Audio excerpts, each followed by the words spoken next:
Welcome back. ഇന്ന് നമ്മൾ വന്നിരിക്കുന്നത് ഒരു ഈവനിങ് സ്നാക്സ് അല്ലെങ്കിൽ ഇഫ്താർ റെസിപ്പിയൊക്കെ ആയിട്ടാണ്. കാരണം വറുത്ത് പൊരിച്ച് കഴിക്കുന്നതിനേക്കാളും നല്ലത് ആവിയിൽ വേവിച്ച് ഭക്ഷണം കഴിക്കുന്നത് തന്നെയാണ്.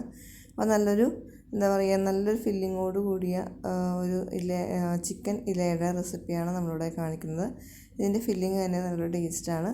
അതുപോലെ തന്നെ നമുക്ക് പൊടി കുഴയ്ക്കണ്ട, പരത്തണ്ട, വളരെ പെട്ടെന്ന് തന്നെ തയ്യാറാക്കാൻ പറ്റിയ വളരെ ഈസി ആയിട്ട് തന്നെ തയ്യാറാക്കാൻ പറ്റിയ നല്ലൊരു ചിക്കൻ അടയാണ്. അപ്പോൾ ഈ ഒരു രീതിയിൽ ഇതുവരെ ട്രൈ ചെയ്ത് നോക്കിയിട്ടില്ലെങ്കിൽ തീർച്ചയായിട്ടും ഒന്ന് ട്രൈ ചെയ്ത് നോക്കണം. വീഡിയോ ഇഷ്ടപ്പെട്ടാൽ ലൈക്ക് ചെയ്യാനും നിങ്ങളുടെ ഫ്രണ്ട്സ് ആൻഡ് ഫാമിലിക്കും ഷെയർ ചെയ്യാനും മറക്കരുത്. വളരെ സോഫ്റ്റാണ് കേട്ടോ ഈ ഒരു ഇലയട കഴിക്കാൻ വേണ്ടി തന്നെ. നമുക്കിത് കാണുമ്പോൾ തന്നെ അറിയാം ആ ഒരു ഫില്ലിങ്ങൊക്കെ, അതുപോലെ ആ ഒരു നല്ലൊരു ടേസ്റ്റ് തന്നെയാണ്. അപ്പോൾ നമുക്കിത് എങ്ങനെയാണെന്ന് നോക്കാം. അതിനുവേണ്ടി ഇതിനു വേണ്ടി ഫില്ലിങ് തയ്യാറാക്കാം. അതിലേക്ക് വളരെ കുറച്ച് എണ്ണ ഉപയോഗിക്കുന്നുണ്ട്. അതിലേക്ക് ഒരു സവാളയും കുറച്ച് കറിവേപ്പില ചെറുതായിട്ട് കട്ട് ചെയ്തതും കൂടി ഇട്ട് കൊടുക്കുന്നുണ്ട്. അത് നമുക്കൊന്ന് ജസ്റ്റ് ഒന്ന് വഴറ്റിയെടുക്കുക. അപ്പോൾ ഒരു മീഡിയം ഫ്ലെയിം വെച്ചിട്ട് ചെറുതായിട്ടൊന്ന് ലൈറ്റ് ബ്രൗൺ കളർ ആവുന്നത് വരെ ഒന്ന് വഴറ്റിയെടുക്കുക. 1-2 മിനിറ്റ് വഴറ്റിയതിന് ശേഷം ഇതിലേക്ക് നമുക്ക് ഉപ്പിട്ട് കൊടുക്കാം. പെട്ടെന്നൊന്ന് വഴന്ന് കിട്ടാൻ വേണ്ടി നമുക്ക് ഉപ്പിട്ട് കൊടുക്കാം. അപ്പോൾ ഉപ്പ് കൂടി ഇട്ടിട്ട് നന്നായിട്ടൊന്ന് വഴറ്റിയെടുക്കാം. അപ്പോൾ ഇതൊന്ന് ചെറുതായിട്ടൊന്ന് വാടി വരുമ്പോൾ ഇതിലേക്ക് ഇഞ്ചി വെളുത്തുള്ളി പേസ്റ്റോ അല്ലെങ്കിൽ ചതച്ചതോ ഇട്ട് കൊടുക്കാം. 1 ടീസ്പൂണാണ് കേട്ടോ നമ്മളിവിടെ ഇട്ട് കൊടുക്കുന്നത്. അതിലേക്ക് ഒന്നും കൂടി, അപ്പോൾ ആ ഒരു ഇഞ്ചി വെളുത്തുള്ളി പച്ചമണം മാറുന്നവരെ ഒന്നും കൂടി ഒന്ന് വഴറ്റിയെടുക്കുക. ഇപ്പോൾ ചെറുതായിട്ട് ട്രാൻസ്പെറൻറ്റ് കളറായി വന്നിട്ടുണ്ട്. ഇതിലേക്ക് നമ്മൾ ചെറുതായിട്ട് കട്ട് ചെയ്ത ചിക്കനാണ്. ഇത് ഉപ്പും മഞ്ഞൾപ്പൊടിയും കൂടിയായിട്ട് പുരട്ടി വെച്ചിട്ടുണ്ടായിരുന്നു.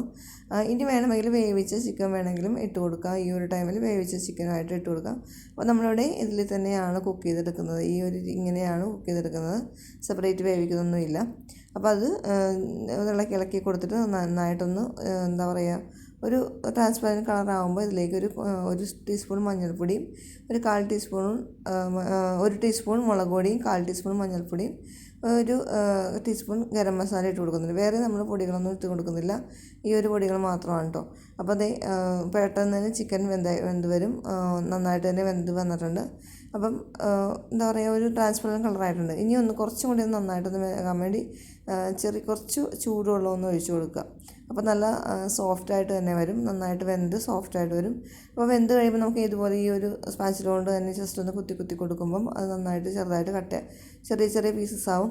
അപ്പോൾ മൂടി കൊണ്ട് അടച്ച് ഞാൻ ഏകദേശം ഒരു 10 മിനിറ്റ് മീഡിയം ഫ്ലെയിമിൽ, ലോ ടു മീഡിയം ഫ്ലെയിമിൽ എടുത്ത് കുക്ക് ചെയ്തെടുക്കുന്നുണ്ട്. അപ്പോൾ ആ വെള്ളമൊക്കെ ഒന്ന് വറ്റി വന്നിട്ടുണ്ട്. ഇപ്പോൾ നമുക്കറിയാം നന്നായിട്ട് തന്നെ സോഫ്റ്റായി വന്നിട്ടുണ്ട് ഈ ഒരു ചിക്കൻ. ഇനി ആ ഒരു സ്പാച്ചില കൊണ്ടോ സ്പൂൺ കൊണ്ടോ എന്തെങ്കിലും കൊണ്ടോ ഇങ്ങനെ ജസ്റ്റ് ഒന്ന് ആ ചിക്കനിലോട്ട് പ്രസ് ചെയ്ത് കൊടുക്കുമ്പോൾ അത് നന്നായിട്ട് പൊടിഞ്ഞു വരും. അപ്പോൾ ഈ ഒരു രീതിയിലാണ് നമ്മൾ എടുക്കുന്നത്. ഇനി ഇതിലേക്ക് വേണമെങ്കിൽ കുറച്ച് മല്ലിയിലയും കൂടി ഇടാവുന്നതാണ്. അപ്പോൾ അതിന് മുന്നേ ഇതിലേക്ക് കുറച്ച് ചിരകിയ തേങ്ങ ഞാൻ കുറച്ചിട്ട് കൊടുക്കുന്നുണ്ട്. അതും കൂടി ഇട്ടിട്ട് നമുക്കൊന്നും കൂടി ഒന്ന് ജസ്റ്റ് ഒന്ന് വഴറ്റിയെടുക്കാം. ആ തേങ്ങയുടെ ഒരു ചെറിയൊരു പച്ചമണം മാറുന്ന വരെ ഒന്ന് ജസ്റ്റ് ഒന്ന് വഴറ്റിയെടുക്കുക. അതിനുശേഷം നമുക്ക് ഗ്യാസ് ഓഫ് ചെയ്തിട്ട് ഇതിലേക്ക് കുറച്ച് മല്ലിയിലയും കൂടി ഇട്ട് കൊടുക്കാം. അപ്പോൾ തേങ്ങയും കൂടി ഇട്ടൊന്ന് വഴറ്റിയെടുക്കുന്നുണ്ട്. ജസ്റ്റ് ഒന്ന് വഴറ്റിയെടുത്താൽ മതി, ഒരുപാട് നേരമൊന്നും ചെയ്യേണ്ട ആവശ്യമൊന്നുമില്ല. അപ്പോൾ കണ്ടു, ഇതുപോലെ കുത്തി കൊടുക്കുമ്പം ആ ഒരു ചിക്കനൊക്കെ ചെറുതായിട്ടൊന്ന് പൊടിഞ്ഞു വരും. അത്രയും മാത്രം മതി ഉണ്ടാവില്ല, അല്ലാതെ നമ്മൾ ഒരുപാട് മിക്സിയിലിട്ട് പൊടിക്കേണ്ട ആവശ്യമൊന്നുമില്ല. അപ്പോൾ നന്നായിട്ട് തന്നെ ഇളക്കിയെടുത്തിട്ടുണ്ട്. ഇനി ഇതിലേക്ക് നമുക്ക് കുറച്ച് മല്ലിയിലയും കൂടി ഇട്ട് കൊടുക്കാവുന്നതാണ്. അപ്പോൾ ഗ്യാസ് ഞാനിപ്പോൾ ഓഫ് ചെയ്തിട്ടുണ്ട്. ഇതിലേക്ക് മല്ലിയിലയും കൂടി ഇട്ടിട്ട് ഇനി നമുക്കൊന്ന് മാറ്റി വെക്കാം. ഇനി നമുക്കിതിലേക്കുള്ള ഫില്ലിങ് തയ്യാറാക്കിയിട്ടുണ്ട്. ഇത് നമുക്ക് അട ഉണ്ടാക്കാനുള്ള തയ്യാറാക്കാം. അതിനുവേണ്ടി വറുത്ത അരിപ്പൊടിയാണ് 2 കപ്പ് എടുത്തിട്ടുണ്ട്. അതിലേക്ക് ഒരു 2 ടീസ്പൂണോളം നെയ്യ് ഇട്ട് കൊടുക്കുന്നുണ്ട്. അപ്പോൾ ടേബിൾ സ്പൂൺ ആണെങ്കിൽ 1 ടീസ്പൂൺ ആണെങ്കിൽ 2 ഇട്ട് കൊടുക്കുന്നുണ്ട്. ഇനി ആവശ്യമായ ഉപ്പ് കൂടി ഇതിലേക്ക് ഇട്ട് കൊടുക്കാം. ഇനി ഇതിലേക്ക് തിളച്ച വെള്ളമാണ്, നന്നായിട്ട് തിളച്ച വെള്ളം ഒരു 2 കപ്പ് ആദ്യം തന്നെ ഒഴിച്ച് കൊടുക്കുന്നുണ്ട്. എന്നിട്ട് നമുക്കൊന്ന് ജസ്റ്റ് ഒന്ന് മിക്സ് ചെയ്ത് കൊടുക്കാം. 2 കപ്പ് മതിയാവില്ല, എന്നാലും ആദ്യം 2 കപ്പ് ഒഴിച്ചിട്ട് ഒന്ന് മിക്സ് ചെയ്ത് കൊടുക്കുക. അതൊന്ന് കട്ടകളൊക്കെ ഇല്ലാണ്ട് നന്നായിട്ടൊന്ന് മിക്സ് ചെയ്ത് കൊടുക്കുക. അതിനുശേഷം കുറേശ്ശെ വെള്ളം ഒഴിക്കുക. എത്രത്തോളം വെള്ളം വേണമെന്ന് ഓരോ പൊടിയുടെ അനുസരിച്ചായിരിക്കും. അപ്പോൾ ഇതിൽ ഏകദേശം ഞാനൊരു 3-3.25 കപ്പോളം ഞാൻ ഒഴിച്ചിട്ടുണ്ട്. അപ്പോൾ കുറേശ്ശെ ഞാനിതുപോലെ ഒഴിച്ച് ഒരുവിധം എന്ന് വെച്ചാൽ ഒരുപാട് ലൂസായിട്ട് പോകരുത്. നമ്മളിങ്ങനെ ഇലയിൽ ഒഴിച്ചാൽ ഒഴുകി പോകാത്ത രീതിയിൽ വേണം തയ്യാറാക്കാൻ വേണ്ടി. അപ്പോൾ നമ്മൾ ഇത് ഹാർഡായിട്ട് കുഴക്കേണ്ട ആവശ്യമൊന്നുമില്ല. ഇതുപോലെ ജസ്റ്റ് കുഴച്ചെടുത്താൽ മാത്രം മതി. ഒരു സ്പൂൺ കൊണ്ടോ അല്ലെങ്കിൽ ഇതുപോലത്തെ ഒരു വിസ്ക് കൊണ്ടോ എങ്ങനെയെങ്കിലും ഒന്ന് ജസ്റ്റ് ഒന്ന് ലൂസായിട്ടുള്ള കൺസിസ്റ്റൻസിലാണ് എടുക്കുന്നത്, ഹാർഡായിട്ടല്ല എടുക്കുന്നത്. അതുപോലെ ഒരുപാട് ലൂസായി പോകരുത്. നമ്മൾ ഇലയിൽ ഒഴിച്ച് നോക്കുമ്പോൾ ഒരുപാട് ലൂസാണെങ്കിൽ കുറച്ചുകൂടി പൊടിയിട്ടിട്ട് ഒന്ന് ചെറുതായിട്ടൊന്ന് കട്ടിയായിട്ട് എടുക്കുക. ഇപ്പം നമ്മളിത് ഇതുപോലെ കണ്ടോ, ഇതുപോലെ വീഴുന്ന രീതിയിൽ, ഒരുപാട് ലൂസായിട്ട് വീഴരുത്, എന്താ പറയുക, ചെറുതായിട്ട് ഇങ്ങനെ വീഴുന്ന രീതിയിൽ. നമുക്കറിയാം ഒരുപാട് ലൂസായി പോയാൽ ഇലയിൽ നിന്ന് ഒഴുകിപ്പോവും. അപ്പോൾ ഞാനിത് വീണ്ടും ഇതൊന്ന് നന്നായിട്ട് ഇളക്കി കട്ടകളില്ലാണ്ട് ഒന്ന് കൊടുക്കുന്നുണ്ട്. അപ്പോൾ അതേ കയ്യിൽ കൊണ്ട് ഒഴിച്ച് നോക്കുമ്പം കണ്ടോ, ഒരുപാട് പെട്ടെന്ന് ലൂസാകുന്ന രീതിയിലാണെങ്കിൽ കുറച്ചുകൂടി ഒന്ന് പൊടിയിട്ട് കൊടുക്കേണ്ടതാണ്. അപ്പോൾ നമുക്കൊന്ന് ഇലയിൽ ഒഴിച്ച് നോക്കുമ്പോഴേ നമുക്കത് മനസ്സിലാവത്തുള്ളൂ. അപ്പോൾ ഞാൻ ഇലയിൽ ഒഴിച്ചപ്പോൾ എനിക്ക് ചെറുതായൊരു ലൂസ് തോന്നിയപ്പോൾ ഞാൻ കുറച്ചും കൂടി ഒന്ന് പൊടിയിട്ട് കൊടുത്തിട്ടുണ്ടായിരുന്നു. നമ്മുടെ സാധാരണ ഈ വറുത്ത പൊടി തന്നെ വീണ്ടും ഇത്തിരി കൂടി ഇട്ട് കൊടുത്തിട്ടുണ്ടായിരുന്നു.